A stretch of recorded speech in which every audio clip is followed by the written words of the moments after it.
ग्राम मलकुआर और ग्राम पंचायत। अलग अलग किस्म के धान लगाए हैं आपने, और जो फसल खड़े हैं वो साधारण फसलों से बहुत ऊंचे कद में, और बालियां बहुत सुंदर दिख रही हैं। क्या खेती करते हैं, कैसे करते हैं, और कहाँ से इसकी प्रेरणा मिली? जी ऐसे तो क्या है, जैविक खेती करने के लिए मेरी मन में इच्छा भी है। अच्छा, तो आप जैविक खेती करते हैं? हाँ, जैविक खेती।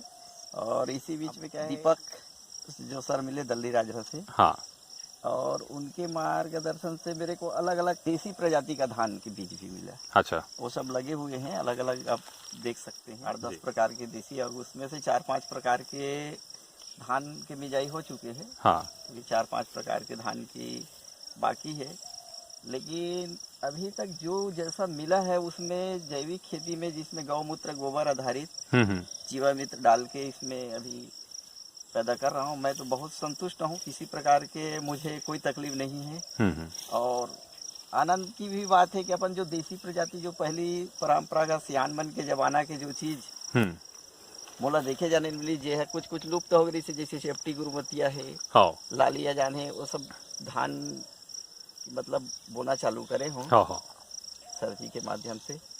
ठीक है, तो 2-3 बात मोला समझ में आई आपके बात से।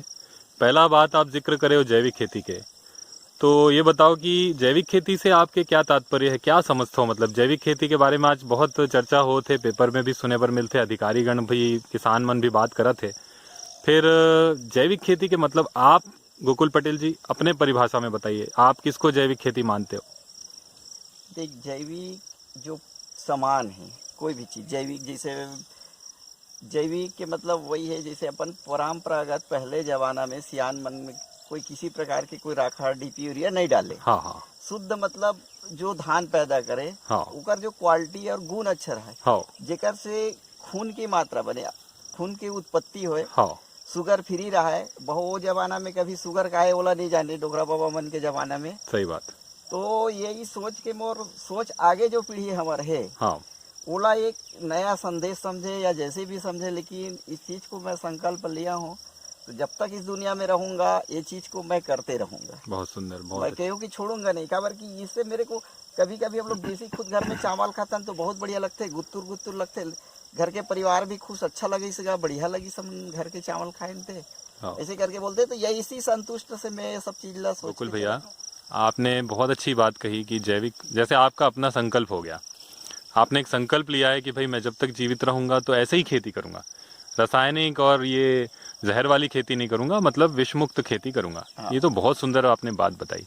परंतु क्या लगता है कि आपकी बात से कितने किसान आपकी बात से सहमत हैं, और कितने किसान, जो किसान, जितने भी किसान आज रासायनिक खेती कर रहे हैं या जाने अनजाने में जो विष जहर वाली खेती कर रहे हैं, तो उनके लिए क्या संदेश है आपका? और आप ये भी बताएं कि आपको क्या फ़ायदा हो रहा है इससे, और क्या ऐसी चीज़ है जो आपको प्रेरित कर रही है, और आपका घर का खर्चा कैसे चलता है? आप जैविक खेती करते हैं तो क्या नफ़ा नुकसान है, उस सब के बारे में बताइए। जैविक खेती जैसे जब से शुरू किए हैं जी, तब से बात ये हुआ कि पहले तो धीरे धीरे करके ग्रोथ जो है बढ़ते हुआ है, 1-2 साल कम भी हुआ फसल, जी, फिर भी उसको हम लोग संतुष्ट मतलब होकर के है किया कि चल धीरे से होगा। लेकिन आज दूसरा ये चौथा साल है, 2 साल थोड़ा कम हो, फिर तीसरा और चौथा साल में आज इतना है कि आज में कहीं भी में 50 रुपए किलो में मोर धान के मांग है ऑलरेडी, अभी भी मतलब चालू हो गए है। तो भाई एक बार कोई 10-5 कुंटल कम भी हो गए ऐसे रासायनिक से, और खर्चा में तो मैं जीरो होना, तो यहाँ पे किसी प्रकार के कोई केमिकल राखा यूरिया डाला हूँ, न किसी प्रकार के कोई केमिकल जो कीटनाशक होते ओकर उपयोग करे हो, तो वो तो जीरो बजट से मतलब चालू हुए है। उधर तो 1 पैसा के खर्चा नहीं है। जैसे कोई 1 एकड़ में 8-10 हज़ार रुपया, 12 हज़ार रुपया जो खर्चा करते खाद में, कीटनाशक में, वो खर्चा तो मोर जीरो है। दूसरी बात है, 4-5 कुंटल यदि एकड़ में कम भी आ गए तो मोला कोई फर्क नहीं पड़ा। वो क्या है, रेट तो डबल में जाते, शासन की तरफ से अभी छत्तीसगढ़ में तो 2500 दे थे एक बार, पहले तो 1600-1700 रही से 2-4 साल पहले। ये भूपेश बघेल के अभी आए के बाद में 2500 है, और बाद भी मोर 50 रुपये किलो, मतलब 5,000 में 1 किलो, 5,000 कुंटल में मतलब बीके बार मांग है। तो मोला किसी प्रकार के कोई दुख वाली बात नहीं है, और उनमें फायदा ही फायदा। दूसरी बात, मोर जमीन जो है उसमें केचुआ ऑलरेडी पैदा हो जाही, जहर मुक्त मोर खेत बन जाही, ये सोच के करा। तो आगे पीढ़ी ला में हर एक सोना देना चाहता हूँ। काबर की धरती में केमिकल डाल डाल के वो आज पत्थर की तरह हो गए है। हाँ। पत्थर की जगह में मैं आगे जो पीढ़ी है वो ओला मैं सोना देना चाहता हूँ, धरती ला सोना बना के। ये सोच है सर। और बहुत अच्छा सोच है आपका। तो ये बताइए, जैसे अन्य किसान आपसे ऐसे जैविक बीज प्राप्त करना चाहें तो उनके लिए क्या सहयोग कर सकते हैं आप, और उनको क्या परामर्श करेंगे? देख, बीज यहाँ जो चाहे वो बीज मिल सकते हैं, किसी प्रकार की कोई दिक्कत नहीं है। लेकिन ज़्यादा तौर पे ये है कि मैं किसी को भी दूंगा 5 या 10 किलो। हाँ। कि एक आदम आप 2 एकड़ 3 एकड़ में करो, आप बीज बढ़ाइए, है ना? ये नहीं कि खरीद के ले जाइए। और हाँ, बहुत अच्छी बात है। वैसी नहीं है, अपने भाव जो है अलग है कि पहले आप 25-30 डिसमिल आधा एकड़ में करके देखो। हाँ। ताकि किसी प्रकार के कोई वहाँ घाटा भी हो जाते, कुछ हो जाते, सहनशीलता।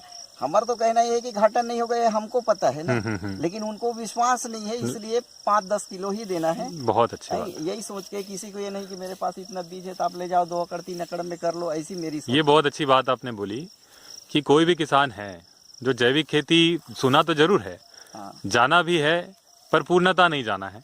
तो वो तभी जानेगा जब करे बिना तो जानेगा नहीं। तो उसके लिए आपके पास से बहुत अच्छे किस्म की देसी धान, क्योंकि ये भी बात आपने बताया कि जैविक खेती देसी धान के द्वारा ही किया जा सकता है। और देसी धान से ही जैविक खेती होगा, क्योंकि गोबर गौमूत्र, जैविक खेती का मतलब हम मानते हैं गौ आधारित खेती, गोबर गौमूत्र से होना है। बाहर का 1 रुपए का भी कुछ लगना नहीं है, ठीक है। जीवामृत है ना, अमृत जल और निमास्त्र ब्रह्मास्त्र से आप करते हो।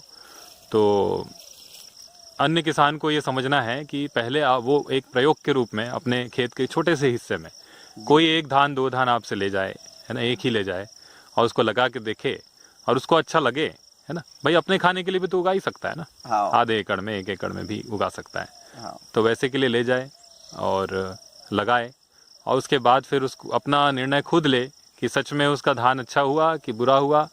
और पहले ही साल से वो किसी चमत्कार की आशा ना रखे। जैसे आपने बताया, शुरू के 2 साल आपने थोड़ा घाटा भी खाया, कम उत्पादन हुआ, परंतु आप देखने में आपका आ रहा है, अभी जितने भी धान आपके खड़े हैं बहुत शानदार, बहुत ही प्यारे दिखने में, एक भी कोई रोग नहीं दिखता इसमें, है ना।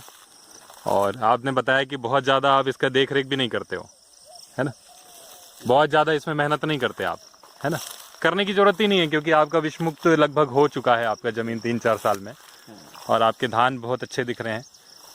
मुझे लगता है और थोड़ा सा मेहनत आप करेंगे तो आप किसी हाइब्रिड बीज से भी आगे पहुंच सकते हैं उत्पादन में, ऐसा लगता है। जी। क्योंकि हमारा भी मानना है, हमारा भी अनुभव है 3-4 सालों से, कि देसी धान गौ आधारित खेती में हाइब्रिड धान से अधिक उत्पादन दे सकते हैं। 25-25 कुंटल तक, 20 कुंटल से पार अपन आराम से इससे उपज ले सकते हैं। तो और क्या चाहिए हमको, है ना। सबसे बड़ी बात है हम ये विष के जंजाल से और ये कर्ज के कुचक्र से हमारे किसान बाहर आए। तो उसके लिए आप जैसे किसान ही उनको मदद करेंगे, ऐसी हमको आशा है। 2 शब्द अगर आप किसानों के लिए कुछ कहना चाहें या कृषि के बारे में कुछ कहना चाहें तो आप बोल सकते हैं। अब मेरी सोच ये है सर, हाँ, आज नाना प्रकार की जो बीमारी के कारण है, हमारे जो हम लोग तो जितना दिन जीना चाहे हम लोग जी लिए इतना दिन, लेकिन आज छोटे जो एक नया पीढ़ी आ रहा है वो एक केमिकल युक्त खा के पूरा किसी प्रकार के, किसी में कोई ताकत ही नहीं है, न कैल्शियम की ताकत, कहीं पर भी फट से हड्डी टूट जाता है। नाना प्रकार की बीमारी से ग्रसित बच्चा पैदा हो रहे हैं। आज जितनी माँ है एक जहर पिला रहे हैं अपने बच्चे को, जहर युक्त खाना खा रहा है, मतलब जहर पिला रहे हैं। इसको सुधारने की जानकारी बताने की पूरी कोशिश रहेगा जब तक हम दुनिया में रहेंगे। जी, बहुत अच्छी बात है, बहुत बढ़िया गोकुल पटेल जी, आपको बहुत शुभकामनाएं। तो ये था मैं गोकुल पटेल जी के साथ दीपक सारवा। हम प्रकृति जैविक उत्पादक समिति नाम से एक छोटी सी संस्था चलाते हैं। विगत 3-4 वर्षों से हम इस क्षेत्र में देसी धानों के प्रचार प्रसार में भिड़े हुए हैं, लगे हुए हैं, और इसमें सभी किसानों के साथ हम मिलकर देसी स्वदेशी हमारी जो कृषि है, जो स्वदेशी धान स्वदेशी बीजों से होती है, गोबर गौमूत्र आदि से होती है, जो कर्ज मुक्त है और जहर मुक्त है, ऐसी खेती का प्रचार प्रसार में हम लगे हुए हैं। बहुत बहुत धन्यवाद।